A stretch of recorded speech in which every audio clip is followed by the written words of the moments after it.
अस्सलाम वालेकुम। World cup की स्पेशल ट्रांसमिशन टकराव जीत का हम एक बार फिर कहेंगे आपको खुश आमदीद। बड़े मैचेस हैं जी, आज इंडिया साउथ अफ्रीका होंगे आमने सामने। अच्छा, एक तो हम जो मैच जीते बड़ा मज़ा आया, दिल खुश हुआ और चलें कुछ ट्रांसमिशन करने का मज़ा आ रहा है, ज़रा हौसला आ रहा है हम सब लोगों को। पाकिस्तान टीम जब तक गेम में होती है भाई हम तो खुश होते हैं, हमें तो मज़ा आता ही आता है। दूसरा कमाल देखें, और फ़खर जमान का अगर मैं कहूँ तो बहुत बड़ा रोल है, क्योंकि फ़खर ने जिस किस्म की बैटिंग की उससे ये अंदाज़ा हो रहा था कि फ़खर एक गेम प्लान पर है। फ़खर को नज़र आ रहा था कि इतना स्कोर इतना स्कोर इतना स्कोर इंटरवल्स में करेंगे। इंटरवल्स में जब आप स्कोर करेंगे तो आपको पता होगा यार बारिश होने वाली है, बारिश से पहले हम 10-15 रन ऊपर हों, पार स्कोर से बारिश का पैच एंड होता है, फिर हम 10-15 रन ऊपर हों तो 21 रन हम ऊपर चले गए। उसके बाद बारिश हुई और मैच अबेंडेंट हो गया, ऑब्वियसली बारिश की वजह से वहीं रुक गया, लेकिन पॉइंट्स मिल गए और पॉइंट्स मिले पाकिस्तान को। एक बड़ी शानदार कामयाबी है, 400 रन खाए पाकिस्तान ने। 4 सीमर्स खिलाने का फैसला, बड़ी देर से ये तकरार चल रही थी कि जी फैसला बाबर आजम, फैसला इसका। ये 4 सीमर्स का फैसला टोटली हमारे कोचिंग स्टाफ की तरफ से और मैनेजमेंट टीम मैनेजर की तरफ से आया था कि नहीं यार 4 सीमर्स को खिलाना चाहिए। लैपटॉप लेके बैठ जाते हैं भाई और कहते हैं 4 सीमर्स को खिला दें। तो ये फैसला वहाँ से आया। इस पर निगोशिएशंस हुई, बाबर ने कहा मुझे एक स्पेशलिस्ट स्पिनर दें, पिचेस का कोई पता नहीं होता, तो उन्होंने कहा जी अगर शादाब फिट होता तो हम उसको डालते क्योंकि हमें बैटिंग एज होता, जिसकी वजह से फिर सलमान अली आगा को एग्रीमेंट हुआ कि यार सलमान को खिलाते हैं क्योंकि ज़रा बैटिंग टेल तक लंबी जाएगी। तो ये हुआ कल फैसला, लेकिन 4 सीमर्स का फैसला कोई अच्छा और दुरुस्त फैसला नहीं है। ये बड़ी अजीब व गरीब बात है कि 4 सीमर्स आप खिलाकर और एक पेस के बॉलर्स आप खिला रहे हैं और एक तो बिल्कुल ही आउट ऑफ कलर है हारिस रऊफ, जिसको आप खिलाए जा रहे हैं। ओवरऑल अगर मैं देखूं तो सिवाय वसीम जूनियर के कल कोई भी वो बॉल नहीं कर पाया जो हम सीमर्स से एक्सपेक्ट करते हैं। शाहीन 90 रन दे गया, 80+ रन हारिस रऊफ दे गया, ऐसे ही हसन अली दे गया 60 रन के करीब वसीम जूनियर ने दिए। लेकिन टेक्निकली वसीम जूनियर के जो स्कोर थे 60 रन, 7 ओवरों में 38 रन थे वसीम जूनियर के, और जो आखिरी 3 ओवर हुए हैं चूंकि दूसरे एंड से लगातार लग रहे थे शॉट्स, तो फिर यही होता है कि प्रेशर आपका बिल्कुल चला जाता है। लेकिन वसीम जूनियर ने उसमें भी विकेट्स ली। तो बहरहाल हमने कल मैच तो जीत लिया, लेकिन हमें अब प्लानिंग करनी है आगे कैसे बढ़ना है। अगला मैच बहुत टफ है आपका इंग्लैंड के साथ। इंग्लैंड हार तो गया है ऑस्ट्रेलिया से, लेकिन इंग्लैंड ना कल कुछ मिसिंग कर गया और उनकी भी प्लानिंग का बहुत बड़ा फुकदान है। जब ऑस्ट्रेलिया को वो 230 पर या 240 पे फंसा सकते थे, वो 286 तक ले गए ऑस्ट्रेलिया को, और वहाँ पर उनकी फील्डिंग, बॉलिंग और कैप्टनसी बिल्कुल ही एक्सपोज होकर रह गई। मुझे नहीं लग रहा कि बटलर की कैप्टनसी में कोई इंच बराबर भी जान है। चलें जी, बहुत ज़्यादा चीज़ें इस पर बात करेंगे, आज के मैच पर भी बात करेंगे। हसनैन लियाकत स्पोर्ट्स एंकर हैं, जर्नलिस्ट हैं, हमारे साथ मौजूद है। बहुत शुक्रिया Hasnain, thank you so much यार ज्वाइन किया आपने। बदियुर जमात साहब सीनियर स्पोर्ट्स जर्नलिस्ट हैं, हमारे साथ मौजूद हैं और आज बैट भी करने वाले हैं ऑन स्क्रीन, क्योंकि कल बदी भाई ने कहा था मैं बैट कर लूँगा अगर हम मैच जीत गए, तो आज बैट होगी। और उनके साथ साथ हमारा regular panel Rizwan Haider cricket expert हमारे साथ मौजूद है। बहुत शुक्रिया जी तमाम हजरात का। हसनैन मियाँ कैसा दिया? वैसे अनहोनी हो गई। हाँ, और ये वन मैन शो था फ़खर जमान की जानिब से। सवालात बहुत खड़े होते हैं, लेकिन वही बात है अरसलान जी के जब आप जीतते हैं ना तो सारी चीज़ें दब जाती हैं। जब आपकी कप्तानी का भी लोग तारीफ़ करना स्टार्ट कर देते हैं। 4 सीमर्स का फैसला क्यों किया, फिर उधर से केन विलियमसन ने 2 स्पिनर्स और 2 सीमर्स के साथ क्यों गए, यार वो ये तो बिल्कुल ही, वो तो हाँ 3-4 स्पिनरों ने तो बाकी पार्ट टाइम ही खिलाना। लेकिन मैं समझता हूँ कि शायद केन विलियमसन ने भी उस तरह पिच को रीड नहीं किया और बाबर आजम ने भी नहीं किया। आपको याद है जो आखिरी ओवर करवा रहे थे लेकिन डेरल एक चीज मिचेल, आपको मैं बताऊं, कल कैंप से जो डिस्कशन हुई है वहाँ कुछ पता, हम फिर वो सून बून ले रहे थे ना, तो जो डिस्कशन हुई ये पूछा, मैंने खुद भी पूछा दोस्तों से और कुछ वहाँ पे मौजूद दोस्तों से भी, जो वहाँ पे हमारे दोस्त मौजूद, और उन्हें कहा यार हमने ये पूछा है तो हमें ये पता लगा है कि टॉस का फैसला इसलिए हमने करके उन्हें बैटिंग कर दिया। हमें ये अंदाजा था कि बारिश होगी, वेदर कभी भी क्लाउडी हो जाएगा, बारिश होगी, बार बार ये बात हमें बताई जा रही। हमारा ये एक्सपेक्टेशन नहीं थी कि वो 400 करेंगे, ऑब्वियसली किसी को नहीं। हमें था कि 280 290 तक भी चले जाते हैं या 300 भी कर लेते हैं। हम जो पार स्कोर है ना वो हमारे माइंड में होगा, बोर्ड हमारे माइंड में होगा, उस लिहाज से मुझे लगता है स्ट्रेटेजी वो ठीक रही। देखिए बाबर आजम और मेरे ख्याल है फ़खर जमान का आपने वो इंटरव्यू नहीं सुना जो उन्होंने पीसीबी के मीडिया में किया। उसमें उन्होंने कहा जो पिच तो 450 वाली थी और हमारे वहमो गुमान में भी नहीं था कि बारिश होगी। ठीक है, तो मतलब कि आप जब अपने बॉलर्स को आके इस तरह डिफेंड करेंगे, रादर कि आप उनको कहेंगे कि आप नंबर 1 हैं, आपकी रैंकिंग नंबर 1 है, आप 90 रन क्यों दे रहे हैं, आप 85 रन क्यों दे रहे हैं। देखिए ना बाबर आजम ने पिच को सही रीड किया, ना केन विलियमसन ने। मैं जिस तरफ जा रहा था 26वां ओवर जो है डेरल मिचेल ने करवाया, आपने देखा होगा स्टार्ट के ओवर्स हसन अली ने बड़े अच्छे करवाए। उसकी रीजन क्या थी कि वो गुड लाइन को हिट कर रहे थे, लेंथ बॉलिंग करवा रहे थे और साथ में उनका पेस भी कम था। अब डेरिल मिचेल के उस ओवर में सिर्फ 2 या 3 रन बने जो आखिरी ओवर था, मेरे ख्याल 1 रन बना है, ठीक है। उससे पिछले ओवर में 20 रन बने और उन्हीं 21 रन को लेके पाकिस्तान को जीत मिली है। अगर 23वें ओवर में बारिश हो जाती तो पाकिस्तान वो मैच हार जाता। सो पिच थोड़ा सा स्लो था यहाँ पर, जिस बॉलर का पेस 130-25 के करीब था, वो अगर गुड लेंथ को हिट करता रहता ना उस साइड से 400 बनना था ना इधर से 400 बनना था, तो वो पिच जो है ना इंडिया की रीड नहीं होती किसी से भी। वो ऑन डे बहुत ही मेरा ख्याल एक्यूरेट बात की है। हमने अब तक देखा तो पिच इंडिया के अलावा किसी को समझ नहीं आ रही। ये बात बहुत well said, very well said. हाँ जी बदी भाई क्या कहते हैं सर, जीत गए फिर? अच्छी बात है, देखिए खुशी होती है जब पाकिस्तान टीम जीती है, हमें तो बहुत खुशी होती है कि आज जीते हैं, लेकिन ये जीते हम खुद ही मुश्किल बना देते हैं। उसके बाद जब जीतते हैं तो शायकीन क्रिकेट की जो है दुआएं, फिर बारिश का होना, अब्रे करम बरसना, ये सब कुछ जो है वो कल पाकिस्तान के हिस्से में गया है। खासतौर पर 3 का इंसा जो था वो पाकिस्तान के हिस्से में गया। आप देखेंगे 15.21.3 ओवर, फिर आपको मिले जो है 19.3 ओवर, फिर आपको मिले 15.3 ओवर। तो ये वो चीजें थी जो पाकिस्तान के जो है सारी की सारी हक में गई। हालांकि आप कोई सोच भी नहीं सकता था कि 401 रन का इतना बड़ा टारगेट देने के बाद जो है वो कोई टीम जो है इस तरीके से आ सकती है।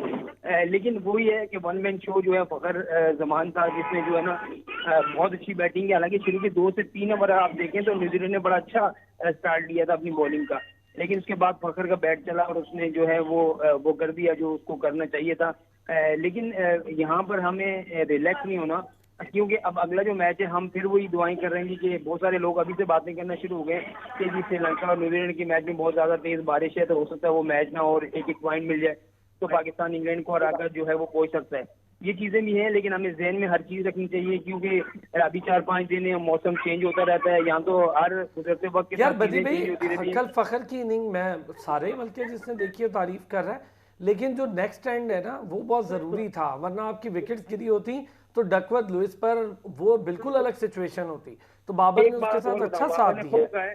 बाबर ने बात खुद कही कि जब वो खेले तो उनको इस चीज का पता नहीं था कि जो है वो बारिश होगी और हम इस तरीके से खेलने जा रहे हैं। आपको याद होगा कि उसामा मीर एक पर्चा लेकर ग्राउंड में आए और उन्होंने पर्चा जब कप्तान को दिखाया तो उसके बाद आप देखें कि फखर जमान भी थोड़ा तेज हुआ और बाबर भी तेज हुआ। आपके 21 या 3 ओवर में आपको 160 रन थे, तो उस वक्त आप 10 रन आगे थे।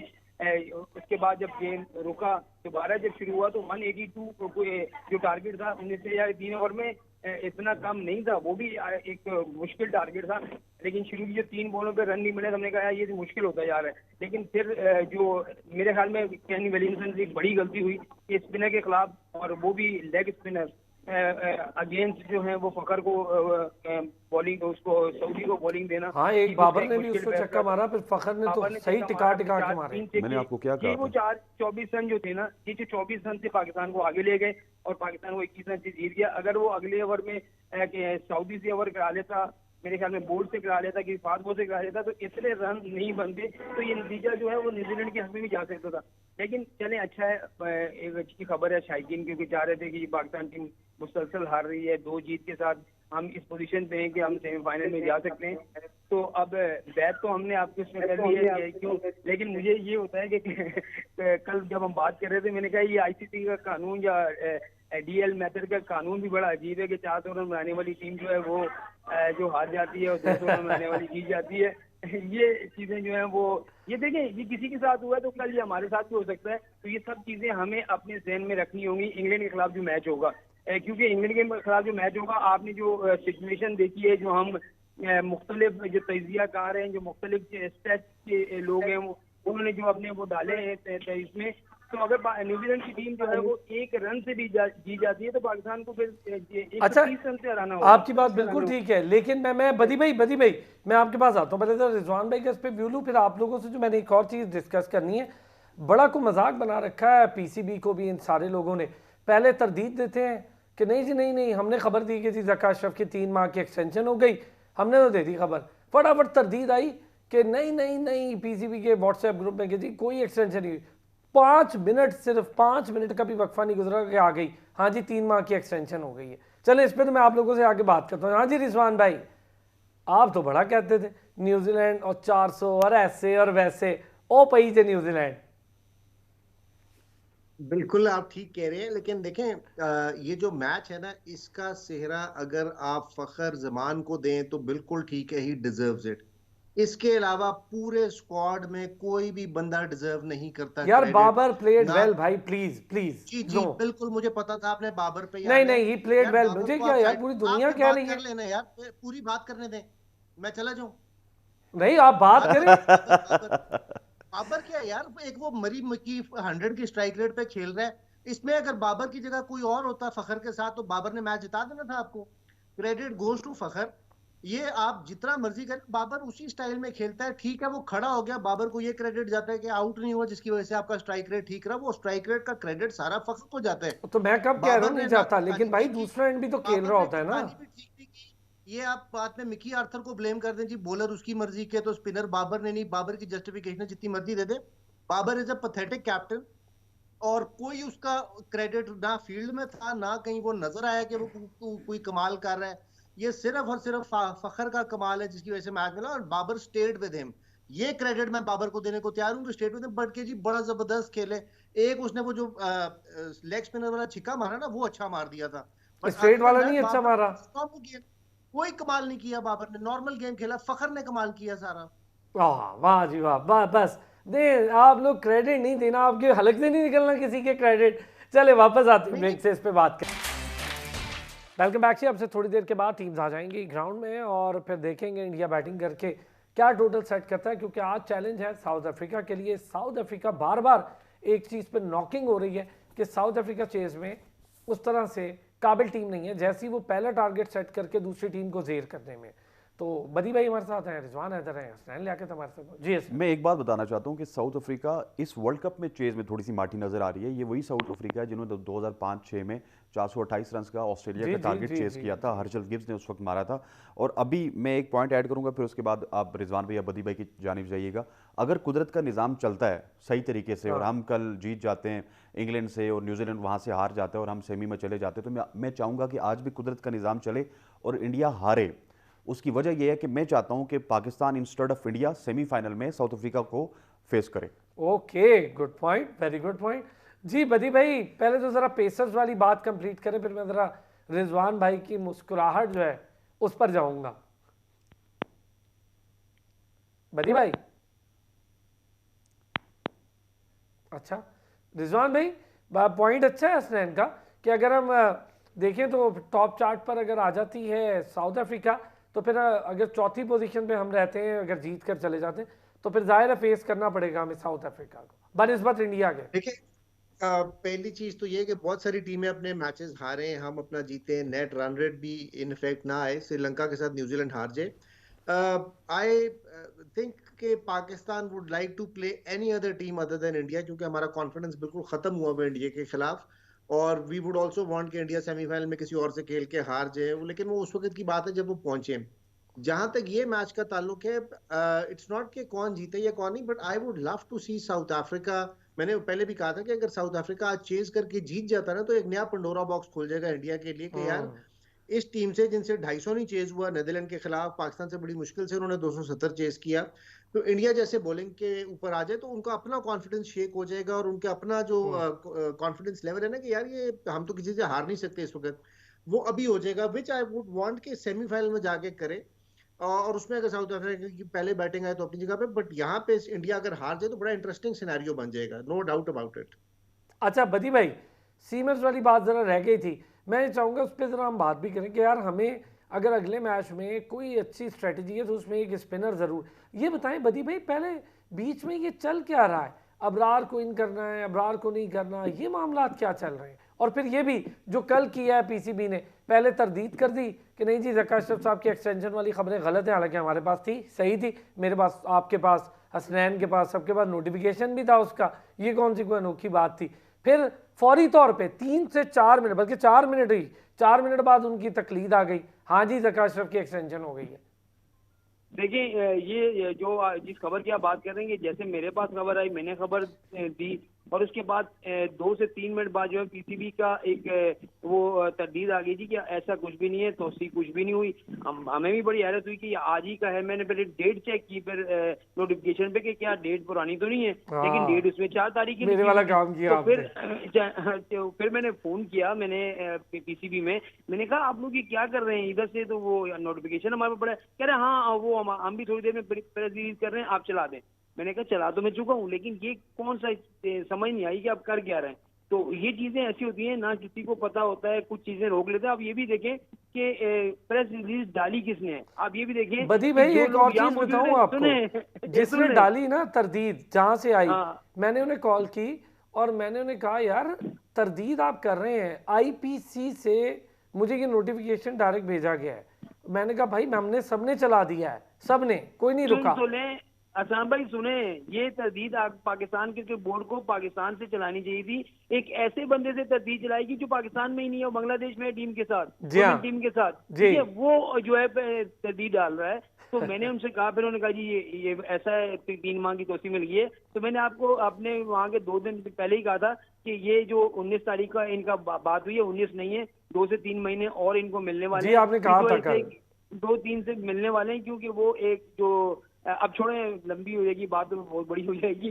तो ये है कि अब पाकिस्तान क्रिकेट बोर्ड में क्या चल रहा है, क्या नहीं चल रहा है। आप देखें कल उन्होंने 10 लाख रुपए का ऐलान कर दिया फखर जमान के लिए। भाई जब टीम जीत रही होती है तो आप इतना खुश अपने आप को कहते हैं हम ही सब कुछ कर रहे हैं, जब हार रही होती है तो आप कहते हैं कि टीम मैंने नहीं बनाई, बिल्कुल बाबर कर रहा है, वो कर रहा है, ये कर रहा है, सब पे डाल देते हैं, फलाना ये डाल रहा है। फिर आप साबिक क्रिकेटर से मिलके उनके मोराल को नीचे और गिरा रहे हैं। फिर शाहिद खान अफरीदी से मिल रहे हैं कि आया बोर्ड में चल रहा है जी कि हम हर कुछ वो करने को तैयार हैं, वर्ल्ड कप आप से वापस आए, हम तो टीम में बिल्कुल झाड़ू फेर देंगे। यार ऐसा नहीं होता। जब आपकी टीम वर्ल्ड कप खेलने गई हुई है, चलें ठीक है 4 मैच हार गई, और उसके बाद जब 2 की मजीद कामयाबियां, 1 जीती, अगले उम्मीद हो चली है सबको जी कि ये चलें, अगर हम फाइनल 4 में नहीं जाते लेकिन हम जीत के साथ फिनिश करते हैं तो पाकिस्तान टीम का एक मोराल रह जाएगा। आप इंग्लैंड को भी देखें, सारे मैचेस हार गए एक मैच के अलावा, लेकिन उनमें इतनी खलबली नहीं मची हुई जो तो हमारे क्रिकेट बोर्ड में मची हुई। असल में कहानी ये असलान भाई कि हमने टीम से ज्यादा अपनी कुर्सी की फिक्र है कि हमारी कुर्सी बची है, टीम हारेगी तो कुर्सी भी जाएगी। आप ये भी देखें ना कि ये नहीं होता कि पाकिस्तान टीम आ जाए और कुर्सी बची रहे, तो और कुर्सी भी पक्की भी नहीं है, कच्ची है, कच्ची लकड़ी की बनी हुई है, अभी पक्की लकड़ी नहीं बनेगी। पक्की लकड़ी की जब बनेगी जब मैनेजिंग कमेटी आप इलेक्शन, सही कह रहे हैं, बहुत अच्छा, इलेक्शन कराएगी, उसके बाद आप पक्के हो जाएंगे, बोर्ड ऑफ गवर्नर बन जाएगा, उसके बाद आप पक्के होंगे। अभी तो अच्छा जो तौसी हुई है बदी भाई, जरा उसके पॉइंटर भी बताएं ना यार। तौसी हुई है भाईजान, अब वो बड़े बड़े फैसले, हायरिंग फायरिंग, ये सब कुछ चला गया उनके हाथ से, कुछ भी नहीं करना। उनका डोमेन है इलेक्शन कराना, लाइन अप करना, चीजें सीधी, यही है बदी भाई। बिल्कुल, ये नोटिफिकेशन में साफ लिखा हुआ है जी भाई, कोई भी पॉलिसी फैसले आप नहीं कर सकते, सिर्फ और सिर्फ आपका काम है इलेक्शन करना और रोजमर्रा के जो आपके day to day affairs board के वो आप करेंगे। कोई भी किसी को हायर नहीं कर सकते, किसी को फायर नहीं कर सकते। आपका काम है कि भाई आप ये करें, और आपको टास्क दिया गया है कि 5 फरवरी से पहले इलेक्शन कराएं, पहले बोर्ड ऑफ गवर्नर बनाएं और उसके बाद चेयरमैन पीसी का इंतखाब कर लें। मेरे ख्याल में 4 एक को महीने 4 को मिले, 4 दूसरे को मिले और फिर 3 से। आप मुझे बताएं कि 11 महीने हो गए, 1 साल हो गया, आप जो है चेयरमैन पीसीबी जो है वो नहीं कर सकी। बदी भाई क्या ये कमेटी बाबर आजम को अब कप्तानी से हटा सकती है अगर रिजल्ट पाकिस्तान की फेवर में ना आए तो? क्यों उठाएगी भाई, आपको अख्तियार ही नहीं है। मैं कहता हूँ कि जब मतलब कि 3 महीने एक्सटेंशन बाबर आजम को भी मिल गई फिर। सर मैं आपको एक चीज बताऊं, बाबर आजम इस टीम को मैं बदी भाई कैटेगोरिकली वापस आके बहस करते हैं। बदी भाई ये लंबी बहस है, बड़ा मजा आ रहा है। एक मिनट ब्रेक से आते हैं। ये भी है कि ये टीम हमारी सेमीफाइनल चली जाती है तो आप यकीन करें बहुत ज्यादा अलग सिनेरियो हो जाएगा। ये भी मैं आपको फैक्ट बता रहा हूँ, हमें है ही ऐसे सर, हमें ही ऐसे बहुत ज्यादा अलग सिनेरियो हो जाएगा। इस पे करते हैं बात बदी भाई से भी, ये जो सवालात जवाबात चल रहे हैं इस पे करते हैं, वापस आते हैं ब्रेक से। वेलकम बैक जी। और जाने से पहले हम बात कर रहे थे सीमर्स के हवाले से, लाजमी बात करेंगे, आज के मैच पर भी करते हैं। हसन सीमर्स, 4 सीमर्स का फैसला मेरी नज़र में तो बिल्कुल ये फैसला ऐसा है कि 400 रन आप करवाएं। और हारिस रऊफ अगर खेल रहा होगा तो यार वैसे ही हारिस रऊफ, मुझे नहीं लगता कि हारिस रऊफ अब 8 मैच हो गए। देखिए और पहले कितने तो मैच पहले तो अरसलान साहब मुझे ये जवाब दें कि आपको पिछले मैच में मैंने कहा था कि आज हमारी बॉलिंग सुपरस्टार बॉलिंग होगी, क्योंकि वो बांग्लादेश के खिलाफ था। बांग्लादेश के खिलाफ शाहीन शाह अफरीदी नंबर 1 लग रहे थे, हारिस रऊफ पेस है यार लग रहे थे, और वसीम जूनियर तो ऐसे रिवर्स स्विंग कर रहे थे जिस तरह पाकिस्तान के कभी किसी बॉलर ने इस तरह की रिवर्स स्विंग की ना हो, क्योंकि आगे बल्लेबाज थे बांग्लादेश के। और अब साउथ अफ्रीका के सामने हम एक्सपोज हुए। मुझे एक चीज़ की समझ नहीं आ रही, देखिए हम मैच जीत चुके, लेकिन वाई नॉट उसामा मीर जिसने आते ही रासी वनडेविलियर्स को आउट किया, फिर मार्करम को आउट किया, वो इतना अच्छा शानदार परफॉर्म करके आ रहा है और उसके बाद आप उसको आउट ऑफ नोवेयर इतने इंपॉर्टेंट मैच में बाहर बैठा देते हैं, ठीक है, क्योंकि वो कंकशन के तहत आया था, ठीक है जी। उसको खिलाते आप, उसने 2 बड़ी विकेटें ली थी और इस विकेट पे मेरे हिसाब से शायद उसको भी मार पड़ती, जिस तरह सेंटर को मार पड़ी, जिस तरह आपके सोडी को मार पड़ी, ठीक है। पिच तो उस तरफ से भी उस तरह रीड नहीं हुई, पिच इस तरफ से भी रीड नहीं हुई, लेकिन देखिए डेफिशिएंसी होती है। अब 2 पेसर के साथ गए केन विलियमसन, तो at the end of the day उनको बड़ी परेशानी हुई। और जब वो डेरिल मिचेल को लाए ना, उस ओवर में वो समझ गए थे कि अब मुझे यहाँ पे ऐसा बॉलर चाहिए जो पेस कम हो और जो सिर्फ गुड लेंथ एरिया हिट करता रहे। फखर जमान ने एक बॉल डॉट की, एक रन लगाया, बाबर वहां पे फंसते हुए नजर आए। सो पिच दोनों तरफ से रीड नहीं हुई। मैंने आपके प्रोग्राम में एक बात की थी अरसलान भाई, आपको याद होगा कि हमें स्पिन को न्यूट्रलाइज करना होगा। लास्ट टाइम आपने कहा, हाँ, yes. कल हमने स्पिन को न्यूट्रलाइज कर दिया है। अब इंग्लैंड की टीम या फिर हम सेमीफाइनल में जाते हैं, कोई भी टीम हमारे खिलाफ उस तरह स्पिनर्स के साथ नहीं आएगी जो फौज लेके आती है। ये जरूरी एग्जैक्टली वो पूरी टीम लेके आएंगे, और जब वो पूरी टीम लेके आएंगे, हम 30 ओवर जब खेलेंगे पेसर्स के, तो हम रन ज्यादा लगाएंगे। Well said. क्या कहते हैं जी बदी भाई? सही बात है, ये बात मैं भी एग्री हूँ कि हम बहुत डर गए थे। हमें जो स्पिनर्स है ना उनको खेलना, आज दोनों एंड से स्पिनर्स ठीक खेले गए हैं कल।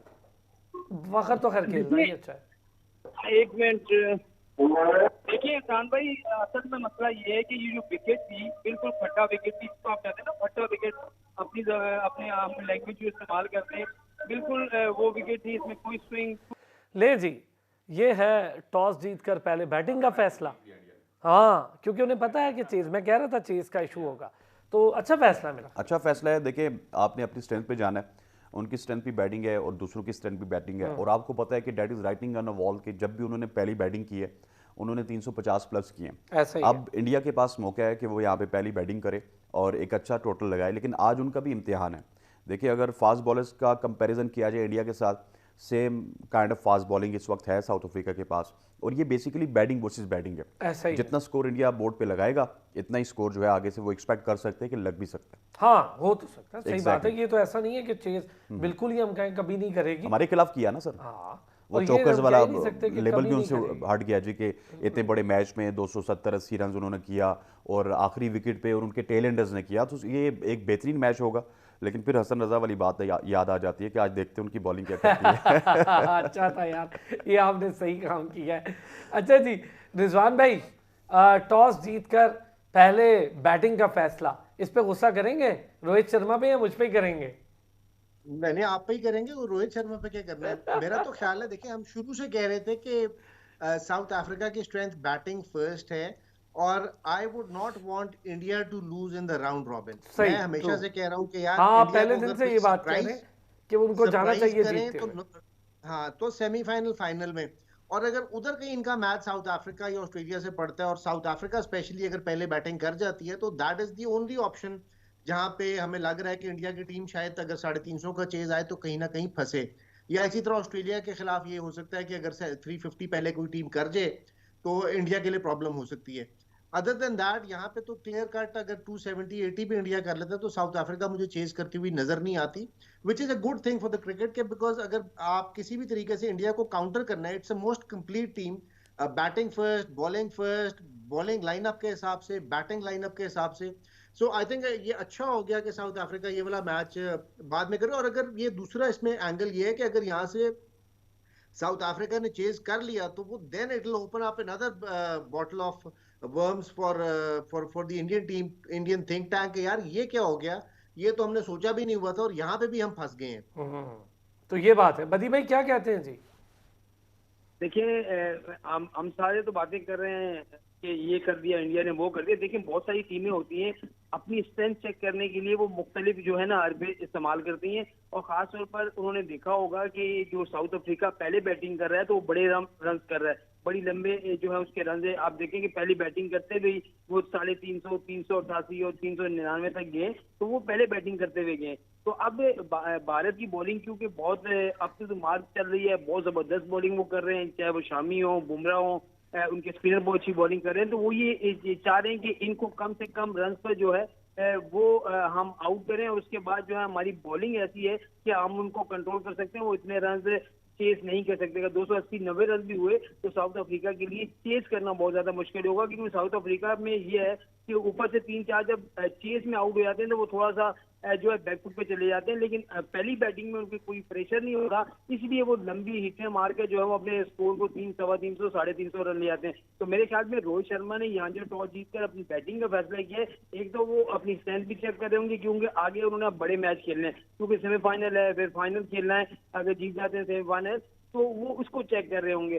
तो जहां तक आप बात कर रहे हैं ना कि साउथ अफ्रीका की, तो साउथ अफ्रीका की बॉलिंग और जो इंडिया की बॉलिंग है, मुझे 19-20 का फर्क नजर आता है, क्योंकि आप देखेंगे जिस तरीके से उनके fast bowler, left arm fast bowler bowling कर रहे हैं, क्या नाम है उनका, जेंसन, क्या ऐसी कोई नाम है, मार्को एंसन। हाँ जी, बिल्कुल। उसने जिस तरीके से बॉल किया पूरे वर्ल्ड कप के दौरान, आप देखेंगे ना वो बैट्समैन को खुलकर खेलने दे रहा है, और ना ही वो जो है वो इस तरह की बॉलिंग कर रहा है कि उसको बल्लेबाज जो है वो खुलकर शॉट करे, और बिल्कुल लाइन ऑफ द बॉल कर रहा है। फिर रबादा उनका जो है बहुत अच्छा बॉलिंग कर रहा है। फिर किशन महाराज को देखेंगे, वो बहुत जबरदस्त बॉलिंग कर रहे हैं। तो बॉलिंग अगर दोनों तरफ देखें ना तो बराबरी है, बॉलिंग बराबरी की बैटिंग में। चल एक छोटा सा बदी भाई ब्रेक से आऊंगा, तो आपसे मैंने जरा सीमर्स वाली बात रह गई थी, वो करते हैं, फिर सारों का उस पर व्यू लेते हैं जी। वापस आते हैं ब्रेक से।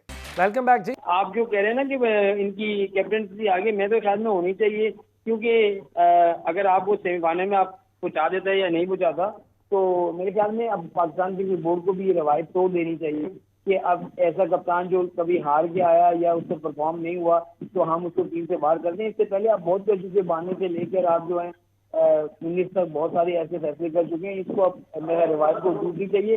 बाबर को मेरे ख्याल में कंटिन्यू करने में चाहिए। एक आध टीम की टेस्ट की कप्तानी को मुझे लग रहा है वो खुद ही छोड़ देगा, बाकी वनडे और T20 में इसको करने दें, वरना वो आ जाएंगे जिनका जो आज का चर्चा हो रहा है। सर नंबर 1 बाबर खुद नहीं छोड़ेगा, ठीक है। वो कह रहे जी कि मैं तो कप्तान, क्योंकि मैं तो बॉलिंग में कप्तानी करता हूँ, मैं जब बैटिंग कर रहा हूँ तो मेरे ऊपर कप्तानी का कोई प्रेशर नहीं होता। और दूसरा बदी भाई मुझे ये बताएं कि एक बंदा अगर कैप्टनसी का मटेरियल नहीं है तो आप उसको क्यों साथ रख के पूरी दुनिया से, पूरे पाकिस्तान से उसके फैसलों पर जो है ना उसकी बदनामी करवा रहे हैं। मतलब पूरी दुनिया उसके फैसलों पर हैरान कुन हो रही है, ठीक है।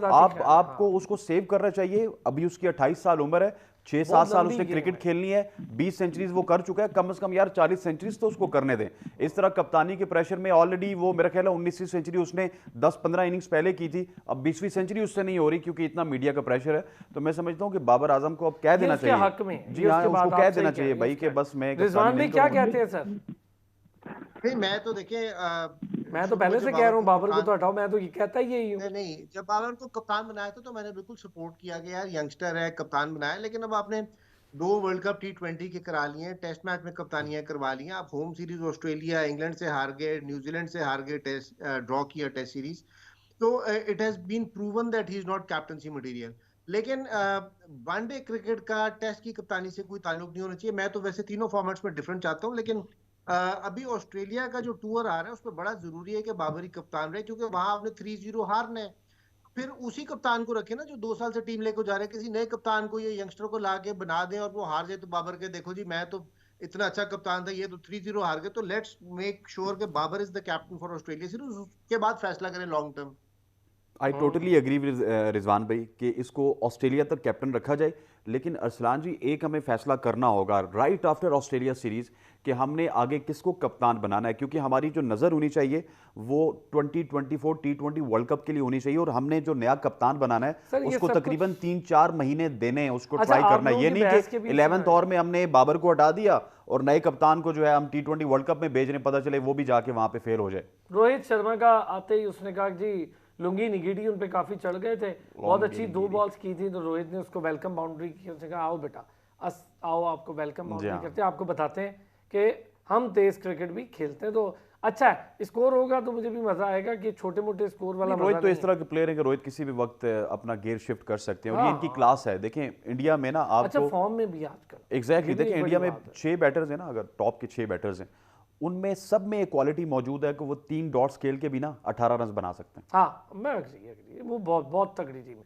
बदी भाई ये वाकई ठीक बात है। और पाकिस्तान में ये क्वालिटी सवाए फखर के किसी में भी मौजूद नहीं है। इफ्तिखार में है, आपके इफ्तिखार में है, इफ्तिखार में एग्रीड। हाँ हाँ इफ्तिखार का तो बोलेंगे ना, हम उम्र जो हुआ। बदी भाई क्या कहते हैं? कौन सा सवाल है आपका? मैं इसका सर जवाब ये दूं, बाबर कि इस वक्त हम ये समझते हैं, मैं आपके इस बात से तो टोटली एग्री कि ये रिवायत हमें तब्दील करनी पड़ेगी। ये कोई बात नहीं है कि कोई भी कैप्टन आए हम एयरपोर्ट से ही तब्दीलियां शुरू करा देते हैं, ख़त्म करें इस चीज़ को और आगे बढ़ें। अब देखें 3 साल आपने दिए हैं तो भाई जब दे दिए हैं 3 साल तो फिर कोई उसके साथ वाइस कैप्टन एक ऐसा ग्रूम तो होने दें जो लगे कि यार वाइस कैप्टन, हम बगैर ग्रूमिंग के एक और को देंगे वो भी ऐसे फैसले करेगा, फिर हम कहेंगे कि वो सीख रहा है। ठीक है जान भाई, मैं तो इसकी आग में अभी काशिफ भाई ने बहुत सी बात की कि बाबर को कप्तानी करने दें ऑस्ट्रेलिया के टूर में, क्योंकि वहाँ हमने हारना ही है। मुझे बताएं अब हम जीते कब हैं? हम वर्ल्ड कप 1992 के बाद नहीं जीते, हम जो सीरीज जो है वो ऑस्ट्रेलिया में कभी नहीं जीते जी।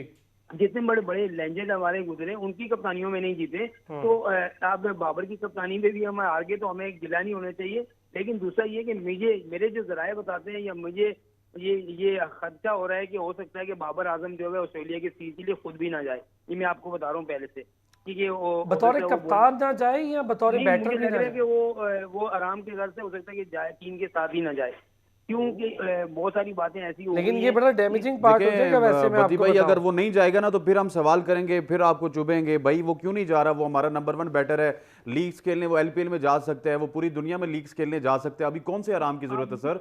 20-25 दिन उसके पास हैं वर्ल्ड कप के बाद, वो ऑस्ट्रेलिया जाए, जाके खेले, पता चले उसकी कितनी क्वालिटीज हैं।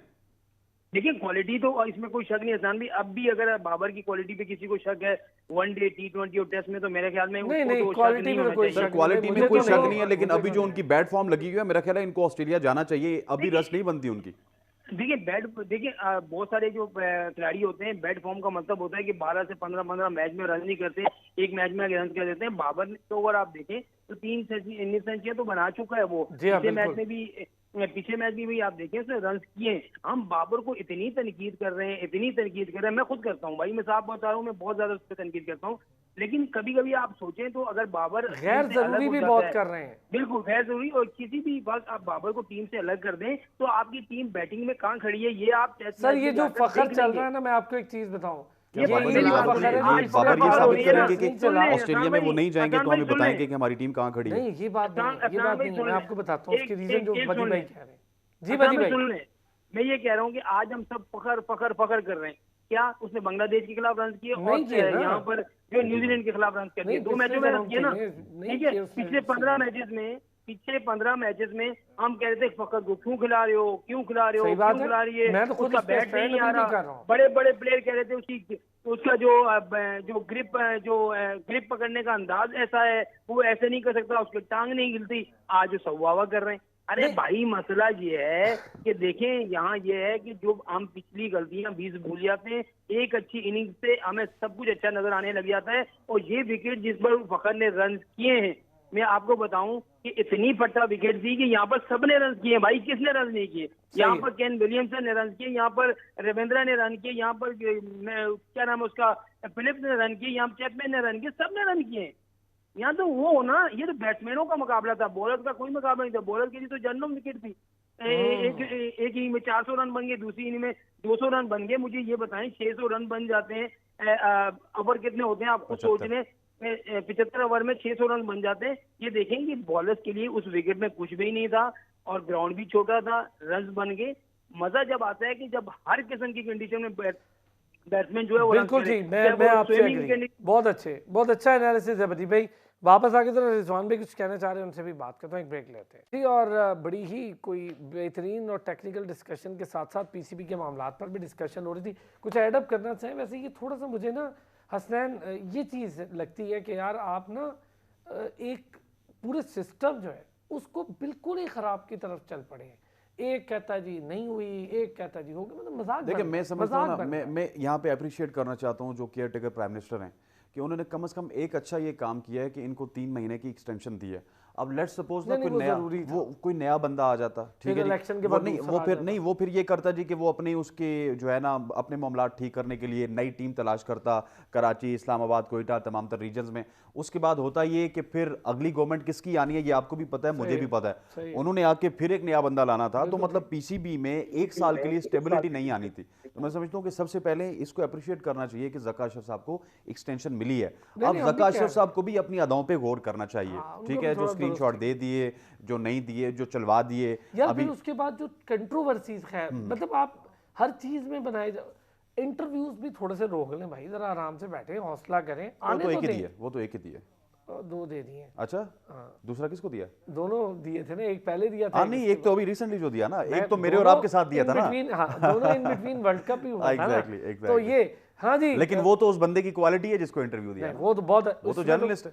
सर अगर आप इंटरव्यू देखें, मैं बार बार सबको कह रहा हूँ, इंटरव्यू बहुत इंफॉर्मेटिव था एग्जैक्टली। और बहुत हॉट सीट इंटरव्यू था, बल्कि वो एक चार्जशीट थी जो बहुत अच्छे सर से। आपने मेरा इंटरव्यू मजारी साहब के साथ देखा था ना? मैंने देखा। जब वो स्टार्ट में डल थे, सर देखा। उसके बाद मैंने दुनिया की हर बात उनसे Exactly. निकलवाई। तो जर्नलिस्ट का यही काम यही है। काम होता है। अच्छा जी, जी रिजवान भाई, ये जो हमारा एक तो टीम अभी वर्ल्ड कप में एंड अप हुआ नहीं, फिर दूसरा इंशाल्लाह अगर जीतते हैं, फाइनल सेमीफाइनल की तरफ चले गए, तो किसी के पास कोई पॉइंट नहीं है कि इस बात का कि यार आप जो बातें कह रहे हैं कि वो कर रहा है, ये कर रहा है, और फिर एक एक्सटेंशन हुई कह रहा है, एक नहीं हुई कह रहा है, 5-5 मिनट बाद खबरें चेंज हो रही हैं, तो बड़ा अच्छा खासा मजाक बना हुआ है पीसीबी का। नहीं नहीं, देखिए पीसीबी अपना मजाक खुद उड़वाती है। अगर आप कंसिस्टेंसी इसको खुद पीसीबी या पाकिस्तान की मैनेजमेंट चाहे कि यार इसको अलग कर दें, डीपोलिटिसाइज कर दें, तो ये मसला सॉल्व हो जाएगा।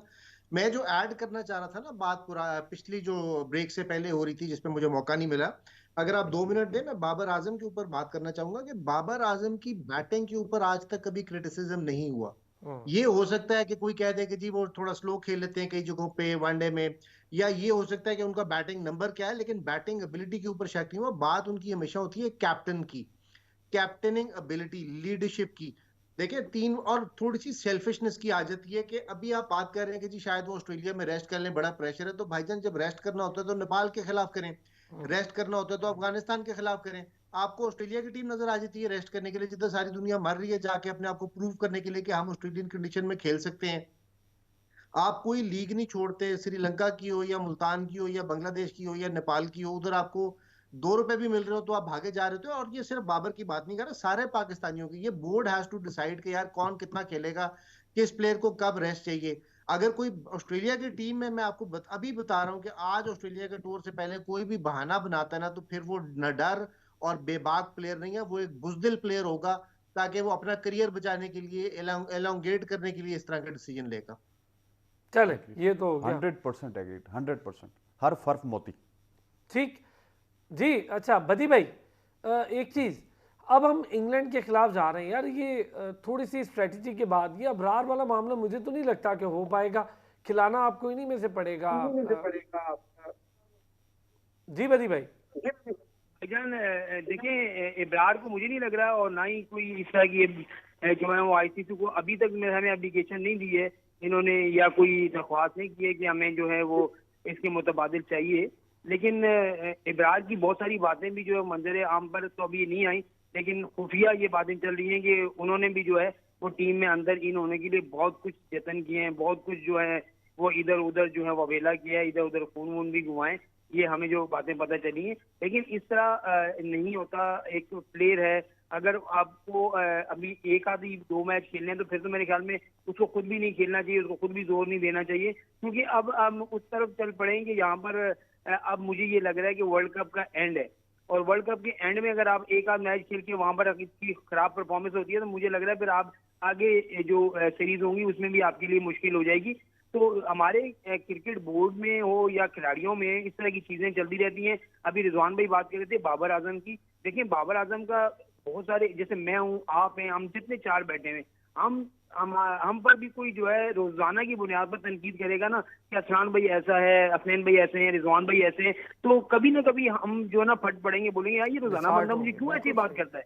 डिसहार्ट हो जाता है। तो मुझे लग रहा है कि बाबर आजम में और कुछ भी नहीं है, वो डर नहीं है उसको। कप्तानी तो अलग बात है, कप्तानी उससे नहीं हुई या उसने पैसे ऐसे नहीं किए या वो नहीं किए, लेकिन जहां तक उसको एक होता है ना यार, मुझे क्यों लोग जो हैं वो कर रहे हैं, तो वो डिसहार्ट होके भी हो सकता है कि यार मुझे जो ना। अच्छा बिल्कुल बदी भाई, अगर मैं आपसे बात करूं ये चीज कि अच्छा भी कर रहे हैं ना, वो अच्छा जा रहा है, फिर भी कुछ ना कुछ उसमें से निकाल लाते हैं कि यार वो यूं नहीं।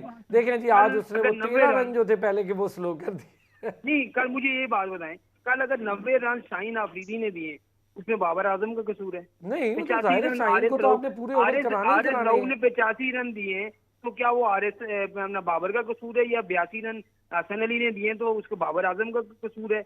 या कोई फील्डर कैच छोड़ देता है तो बाबर आजम का कसूर है? ये मैनेजमेंट जो होती है बाहर बैठी है 13-14 लोगों की, वो एक प्लान देती है, उस प्लान के मुताबिक आपने ये करना है। अगर उस प्लान पे नहीं भी चलेगा ना, तो बाद में कहेंगे यार इसको तो हमने कहा था कि ये करना है और उसने वो नहीं किया, इस वजह से हम हार गए। तो वो करे तो क्या करे? आपने उसको, जब वो नंबर 1 बैट्समैन बन गया था या बहुत अच्छी बैटिंग कर रहा था, आपको उसको कप्तानी नहीं बनाना चाहिए था। उसको कप्तानी तरफ लेके नहीं जाते। अगर उसकी आपने बैटिंग बचानी थी, अगर उसको आपने रन करने देने थे, पाकिस्तान की फतवात में उसको शामिल करना था, तो मुझे लग रहा है उसको कप्तानी नहीं बनाते। कप्तान एक ऐसा बंदा बनाते कि जो जिसका रोल इतना हो, सिर्फ कप्तानी करे और जो है ना 4 ओवर करे और 4 ओवर के बाद जो है चला जाए। वाले भी जेल में चले गए। अब यार छोड़े अजय भाई, ये बात है, ये तो वो बात आपकी बिल्कुल सही है, लेकिन मसला ये है कि बहुत सारे फैसले जो होते हैं ना, जो मिल जैसे सरफराज चैंपियंस ट्रॉफी के कप्तान था, वापस आया।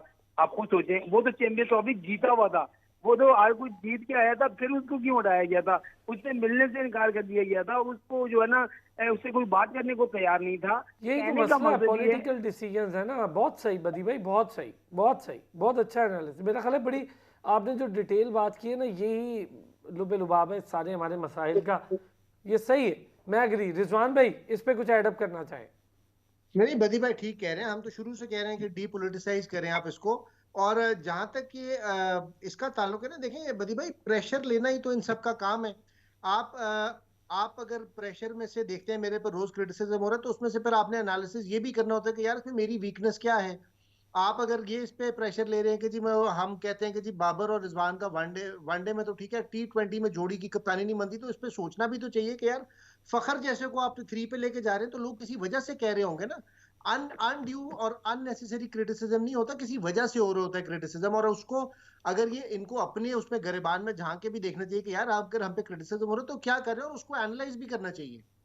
देखिए, अगर बाबर पे क्रिटिसिज्म हो रहा है ना, बाबर पे क्रिटिसिज्म हो रहा है, उसकी थोड़ा सा मैं ये भी कहूंगा कि उसने अपनी क्रिटिसिज्म खुद करवाई है। शाहीन को, हारिस को, इनको कैरी करके भी। और जिस तरह T20 की बात कर रहे हैं ना रिजवान, उस तरह मैं आपको बताऊं कि उनकी ओपनिंग के अलावा जगह ही नहीं बनती ना। वो अगर खुद को तीसरे नंबर पे ले आएंगे तो वो कप्तानी कहाँ से करेंगे और आगे शॉट्स कहाँ पे खेलेंगे? वो तो फिर 40 गेंदों पर जो है मुश्किल से 35 रन बनाएंगे। ठीक है, चलें, ये एक व्यू इनका भी है। Thank you so much. Badir Zaman साहब thank you so much. Rizwan भाई बहुत शुक्रिया। और अब देखते हैं जी इंडिया क्या स्कोर सेट करती है। 5 बजे होती है आपसे मुलाकात।